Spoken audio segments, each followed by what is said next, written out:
भरोसा करेंगे, कैसे जिताएं कि इस बार वो नहीं जनता हम पे भरोसा करती है, हम जनता पे भरोसा करते हैं। जनता जानती है कि ओवैसी और अख्तरुल ईमान सीमांचल के लिए लड़ते हैं और लड़ते रहेंगे।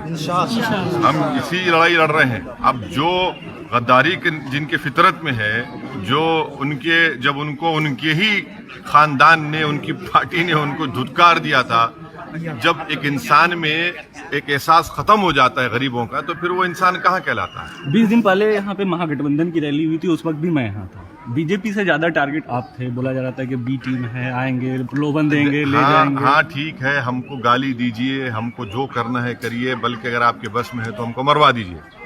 मगर आप ये बताइए, सत्ता की कुर्सी पर आप बैठकर आपने सीमांचल के लिए क्या किया? आपने कहा था कि सीमांचल डेवलपमेंट बोर्ड मत बनाएंगे, आपने बनाया। आपने कहा था कि किसान को बीज दिए जाएंगे, फर्टिलाइजर दिया जाएगा, ब्लैक में मिलता है।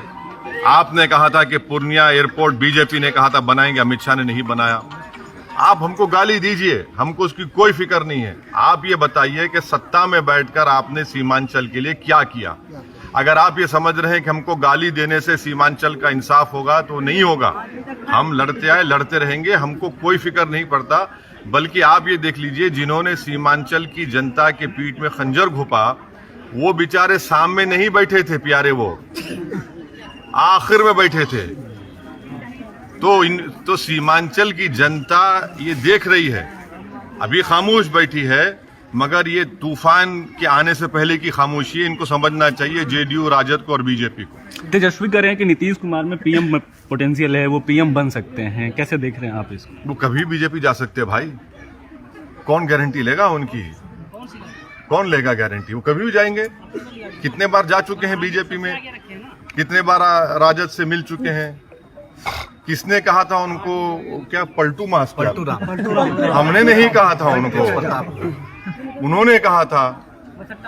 वो खुद कह रहे हैं, तो वो उनसे पूछिए।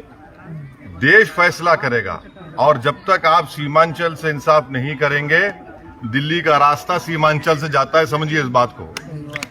एक चीज क्या है, एआईएमआईएम सीमांचल में सिर्फ केंद्रित रहेंगे या फिर बिहार के अन्य हिस्सों में भी जाएंगे? अभी हम जाएंगे। हमसे थोड़ी गलती हो गई कि हम सीमांचल तक ही रुके हुए थे, मगर सीमांचल हमारे लिए सिर्फ विधानसभा या पार्लियामेंट के चुनाव का मुद्दा नहीं है, ये एक इंसाफ का मुद्दा है। हम लड़ते आए और लड़ते रहेंगे, मगर बिहार के कोने कोने में भी जाएंगे। कितने लोकसभा चुनाव लड़ने की तैयारी है? अरे अभी बहुत जल्दी है। बिहार में मॉब लिंचिंग घटना अब ये बताइए, मॉब लिंचिंग पर कौन आवाज उठा रहा है? जेडीयू के विधायक आवाज उठा रहे हैं, राजद के उठा रहे हैं, अख्तरुल ईमान उठा रहा है। अख्तरुल ईमान पीड़ित परिवार से जाकर मिलते हैं, उसके बाद ये लोग दौड़े दौड़े जाते हैं।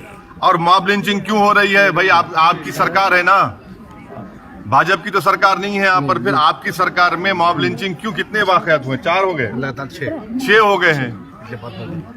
अब बताइए कि इतने कम वक्त में 6 वाकयात मॉब लिंचिंग के हो रहे हैं, तो सरकार क्या कर रही है? मगर फिर भी आप ओवैसी को गाली देंगे, अख्तरुल ईमान को गाली देंगे, नीतीश कुमार कहेंगे मुसलमानों की पार्टी है। अरे भाई क्या बोले? अबे आप सत्ता में आप रहकर ये मॉब लिंचिंग को रोक नहीं पा रहे हैं, तो आपका दिल साफ नहीं है, आपकी नीयत साफ नहीं है, आपकी सरकार की नाकामी है।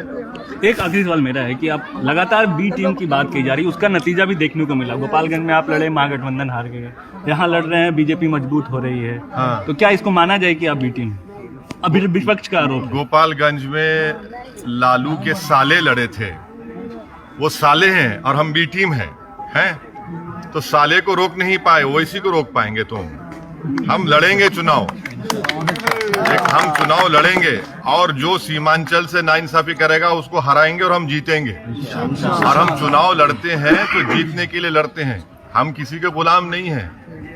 अब आप पिछले लोकसभा के चुनाव को भूल जाते हैं, मीडिया के लोग। आपकी मेमोरी को हम ताजा करते हैं। एक किशनगंज हम लड़े, कौन जीता? हम कितने वोट लिए? 3 लाख वोट लिए। फिर दूसरी जगह पर बीजेपी, नीतीश कुमार कैसे जीत गए? बताइए, इसका जवाब दीजिए। लोकसभा के 3 सीट हम लड़े हैं और 306 पर बीजेपी जीत जाती है, हम जिम्मेदार हैं। अरे कब तक अपनी गलतियों को हमारे मुसलमानों के कंधे पर डालेंगे? तुम में ताकत नहीं है बीजेपी से लड़ने के लिए, इसलिए नहीं है कि तुम कभी बीजेपी में कुलाटी मारते तो कभी सेकुलर के नाम पे कुलाटी मारते। तुम बताओ तुम क्या हो, हमसे क्या, हम तो खुला खुला हम सामने खड़े हैं। तो ये इल्जाम लगाना लगाइए हम पे, हमको उसको कोई फर्क नहीं पड़ता। हम लड़ते आए, हमको सिर्फ लड़ना आता है, झुकना नहीं आता हमको।